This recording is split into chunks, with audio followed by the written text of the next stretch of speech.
नमस्कार, बहुत बहुत स्वागत करता हूं मैं आपका YouTube चैनल के इस प्लेटफॉर्म पे टारगेट एकेडमी में। आज की क्लास में हम डिस्कस करने वाले हैं सैलिस मटियानी जी को। देखिए, सैलिस मटियानी जी एक निबंधकार उपन्यासकार भी थे। ठीक है, इनका जन्म होता है 1931 में अल्मोड़ा के पास। ठीक है, तो ये अपने उत्तराखंड से थे बेसिकली। ठीक है, इसलिए ये एग्जाम के लिए इंपॉर्टेंट हो जाते हैं। तो अल्मोड़ा में इनका जन्म होता है। इनका नाम, अन्य नाम है रमेश चंद्र सिंह। ठीक है, अन्य नाम लिख लेना, रमेश चंद्र सिंह। ठीक है, रमेश चंद्र जी इनका अलग नाम है और इनको उत्तराखंड का आंचलिक कथाकार भी कहा जाता है। ठीक है, और 1984 में इनको डी.लिट की उपाधि मिली थी। वो भी किसने दी थी? कुमाऊं विश्वविद्यालय ने इनको डी.लिट की उपाधि दी थी।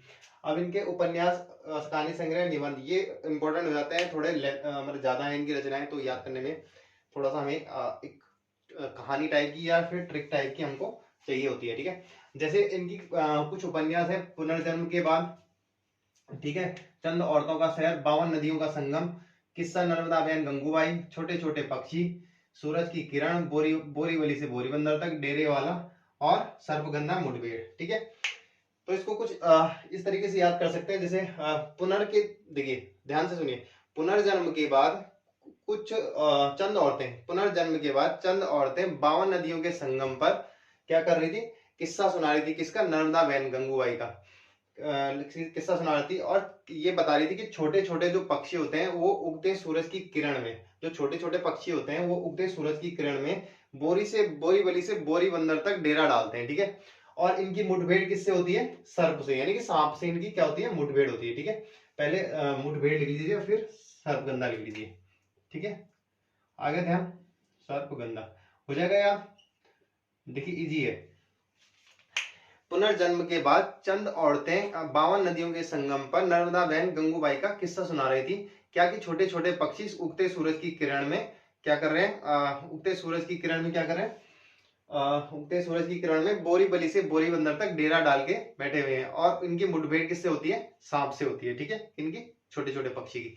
अब देखिए, एक बार और कर लेते हैं, फिर उसके बाद पुनर्जन्म के बाद चंद औरतें 52 नदियों के संगम पर किस्सा सुना रही थी। किसका? नर्मदा बहन गंगूबाई का, कि उगते सूरज की किरण में छोटे छोटे पक्षी उगते सूरज की किरण में बोरीवली से बोरीबंदर तक डेरा डालते हैं और इनकी मुठभेड़ किससे होती है? सर्पगंधा से। ठीक है, तो इस तरीके से आप इसको याद कर सकते हैं। ठीक है, पुनर्जन्म के बाद चंद औरतों का शहर, 52 नदियों का संगम, किस्सा नर्मदा बहन गंगूबाई, उगते सूरज की किरण, 52 नदियों का संगम, बोरीवली से बोरीबंदर तक, डेरे वाला, मुठभेड़ और ये। ठीक है, उसके बाद इनकी कहानियां हैं। ठीक है, मेरी 33 कहानियां।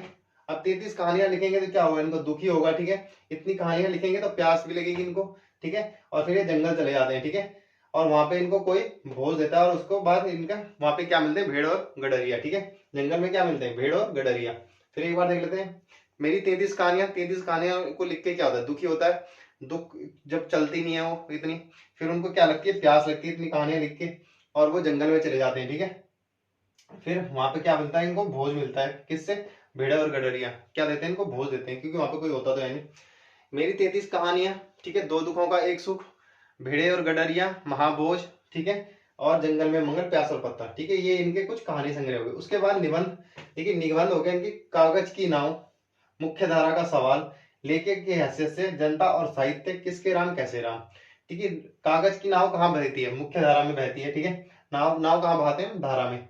लेखक की हैसियत से, जनता और साहित्य। ठीक है, किसके राम कैसे राम, ये आप याद कर लेना। ठीक है, कागज की नाव, मुख्य धारा का सवाल, लेखक की हैसियत से, किसके राम कैसे राम और जनता और साहित्य। ठीक है, तो ये कुछ इंपॉर्टेंट रचनाएं हो जाती हैं सैलिस मटियानी जी की, अक्सर पूछता है एग्जाम में। ठीक है, नेक्स्ट क्लास में हम डिस्कस करेंगे मनोहर श्याम जोशी को। चलिए, इस क्लास को यही समाप्त करते हैं, मिलते हैं नेक्स्ट क्लास में। तब तक के लिए धन्यवाद, जय।